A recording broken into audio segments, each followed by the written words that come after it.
ప్రతిపక్ష హోదా విషయంలో తగ్గేదేలే అని వైసీపీ నేతలు అంటుంటే అసలు మీకు ప్రతిపక్ష హోదా ఇచ్చేదేలే అంటున్నారు కూటమి నేతలు. ఏపీ బడ్జెట్ సమావేశాల వేళ వైసీపీ కూటమి నేతల మధ్య విపక్ష హోదా మరోసారి అగ్గిరాజేసింది. ప్రతిపక్ష హోదా మా హక్కు అని ఫ్యాన్ పార్టీ డిమాండ్ చేస్తుంటే అడుక్కుంటే ఎల్ఓపీ హోదా ఇవ్వరు అని కౌంటర్ ఇస్తోంది సర్కార్.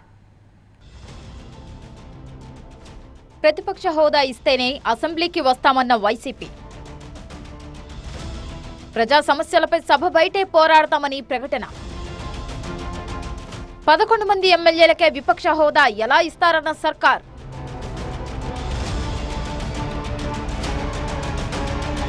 ఐదేళ్ల దాకా మర్చిపోవాల్సిందేనన్న పవన్ కళ్యాణ్. అసెంబ్లీ బడ్జెట్ సమావేశాల్లో భాగంగా తొలి రోజు గవర్నర్ నజీర్ ప్రసంగించారు. సూపర్ 6 హామీలను అమలు చేస్తూ స్వర్ణాంధ్ర విజన్ ఆవిష్కరణే లక్ష్యంగా కూటమి ప్రభుత్వం పనిచేస్తోందన్నారు governor Nazeer. My government has envisioned 10 సూత్రాలు, 10 guiding principles that define our vision for a prosperous future of Swarnandhra at 2047. తొలి రోజు అసెంబ్లీ సమావేశాలకు వైసీపీ అధినేత వైఎస్ జగన్ సహా ఆ పార్టీ ఎమ్మెల్యేలు, ఎమ్మెల్సీలు హాజరయ్యారు. తమకు ప్రతిపక్ష హోదా ఇవ్వడం లేదని, కూటమి ప్రభుత్వం ఇచ్చిన ఏ ఒక్క హామీని సంపూర్ణంగా అమలు చేయలేదంటూ గవర్నర్ ప్రసంగానికి అడ్డు తగిలారు. సభ నుంచి వాకౌట్ చేశారు. వైసీపీకి ప్రతిపక్ష హోదా ఇస్తే ప్రజా సమస్యలపై అసెంబ్లీలో నిలదీస్తామని, కూటమి ప్రభుత్వం తమకు విపక్ష హోదా ఇవ్వడం లేదని ఆరోపించారు ఆ పార్టీ నేత వైఎస్ జగన్. అసెంబ్లీలో అపోజిషన్లో వైసీపీ తప్ప వేరే పార్టీ లేదు కాబట్టి విపక్ష హోదా తమ హక్కు అన్నారు జగన్. ప్రతిపక్ష హోదా ఇస్తే హక్కుగా సభలో ఎక్కువ సమయం కేటాయించాల్సి వస్తుందనే భయంతో ప్రభుత్వం తమకు విపక్ష హోదా ఇవ్వలేదని ఆగ్రహం వ్యక్తం చేశారు ఆయన.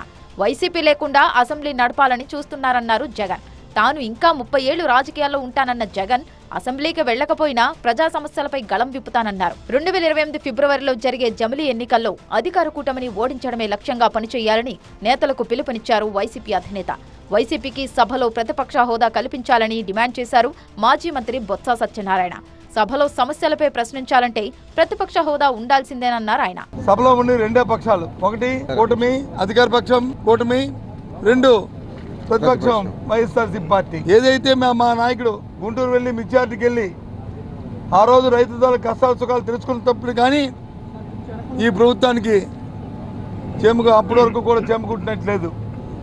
ఇవన్నీ చెప్పాలంటే, ఇవన్నీ మాట్లాడాలంటే, ఇవాళ శాసనసభలో మాట్లాడాలంటే మరి మా పార్టీకి ప్రతిపక్ష హోదా కావాలి. గతంలో ఇతర రాష్ట్రాల్లో 3 ఎమ్మెల్యేలు గెలిచిన పార్టీలకు కూడా విపక్ష హోదా ఇచ్చారన్నారు వైసీపీ ఎమ్మెల్సీలు. కానీ ఏపీలో ప్రతిపక్షాల గొంతు నొక్కాలని కూటమి ప్రభుత్వం యత్నిస్తుందన్నారు. అసలు దేశ చరిత్రలో గానీ మిగతా రాష్ట్రాల్లో ఎక్కడైనా ప్రతిపక్షం లేని అసెంబ్లీ ఉంటుందా? అది ఆంధ్రప్రదేశ్లో మాత్రమే కనిపిస్తూ ఉంది. అసలు ఢిల్లీలో ఒకసారి 3 బీజేపీ ఎమ్మెల్యేలు ఉంటే వాళ్ళకి ప్రతిపక్షం హోదా ఇచ్చారా లేదా? మరి ఆంధ్రప్రదేశ్లో ఎందుకు ఇవ్వట్లేదు? ఇన్ని రకాలుగా ప్రజల మీద భారం మోపారు, ఇన్ని సమస్యలు ఉన్నాయి ఈ రాష్ట్రంలో. వీటన్నిటి మీద కూడా ప్రతిపక్షంగా మా పార్టీ ప్రశ్నిస్తాదని భయపడి వీళ్ళు ప్రతిపక్ష హోదా వైఎస్ఆర్ కాంగ్రెస్ పార్టీకి అసెంబ్లీలో ఇవ్వట్లేదు. విపక్ష హోదాపై వైసీపీ నేతల వ్యాఖ్యలకు కౌంటర్ ఇచ్చారు డిప్యూటీ సీఎం పవన్ కళ్యాణ్. ప్రతిపక్ష హోదా అడిగితే ఇచ్చేది కాదన్నారు. ప్రజలు ఇస్తేనే వస్తుందన్నారు. జనసేన కన్నా 1 సీటు ఎక్కువ వచ్చినా వైసీపీకి విపక్ష హోదా దక్కేది అన్నారు పవన్ కళ్యాణ్. ఈ టర్మ్ ముగిసే వరకు వైసీపీకి ప్రతిపక్ష హోదా రాదని కరాఖండిగా చెప్పేశారు ఉప ముఖ్యమంత్రి. ప్రజలు ఇచ్చిన 11 సీట్లను గౌరవించి అసెంబ్లీకి రావాలని హితవు పలికారు పవన్ కళ్యాణ్. ఎమ్మెల్యేల సంఖ్యకు అనుగుణంగా స్పీకర్ సమయం కేటాయిస్తారన్నారు. వైసీపీ అగ్రనాయకత్వం కానీ, సీనియర్ నాయకులు కానీ, వారి ఎమ్మెల్సీ సభ్యులు కానీ గవర్నర్ గారి ప్రసంగం పత్రులు చించేయడం కానీ, లేదంటే వారు ప్రత్యేకించి డిమాండ్ మాకు ప్రతిపక్ష హోదా ఇవ్వాలి అనేది చాలా బలంగా మాట్లాడుతూ వచ్చారు. ఇది అడిగితే వచ్చేది కాదు, అది ప్రజలు ఇస్తేనే వస్తుంది. కనీసం జనసేన కంటే కూడా 1 సీట్ ఎక్కువ వచ్చినా కానీ వాళ్ళకి ప్రతిపక్ష హోదా దక్కేది. ఈ రోజున ప్రభుత్వంలో 2nd largest party Janasena. So దాన్ని ప్రజల దృష్టికి తీసుకొద్దామని వైసీపీ నాయకులు వాళ్ళు చేస్తుంది ఏంటంటే మాకు ప్రతిపక్ష హోదా ఇస్తే తప్ప మేము అసెంబ్లీలో అడుగు పెట్టాం, లేదంటే ప్రసంగాలను అడ్డుకుంటాం అని. ఇది సరైన మెసేజ్ బయటికి వెళ్దాం. వైసీపీ నేతలపై తీవ్ర స్థాయిలో మండిపడ్డారు టీడీపీ లీడర్స్. శాసనసభ సభ్యత్వం రద్దవుతుందన్న భయంతోనే జగన్ అసెంబ్లీకి హాజరయ్యారన్నారు మంత్రి అనగాని సత్యప్రసాద్. ప్రజలు 11 మందిని గెలిపించి పంపిస్తే 11 నిమిషాలు కూడా సభలో ఉండకుండా వాకౌట్ చేశారన్నారు. మరోవైపు ప్రజా సమస్యలపై వైసీపీకి చిత్తశుద్ధి ఉంటే అసెంబ్లీకి రావాలన్నారు టీడీపీ నేతలు. సభ నుంచి పారిపోయి ప్రెస్ మీట్లు పెడితే లాభం లేదన్నారు టీడీపీ నేతలు. 60 రోజులు అసెంబ్లీకి రాకపోతే సభ్యత్వం పోతుందని, పోతే పులివెందులు కూడా గెలవలేమని. అది నేను కోరుకునేది ఏంటంటే ఒకరోజు సంతకం చేసి 60 రోజులు ఎగ్జామ్షన్ తీసుకొని మళ్ళీ ఎగ్గొట్టొద్దు.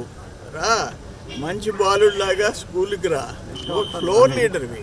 ప్రతిపక్ష హోదా ఎట్లొస్తుంది? అదొక చట్టం ఉంది. నువ్వేమన్నా స్పెషలా? నువ్వు నీ పర్సనాలిటీ చూసి ఇవ్వాలనా?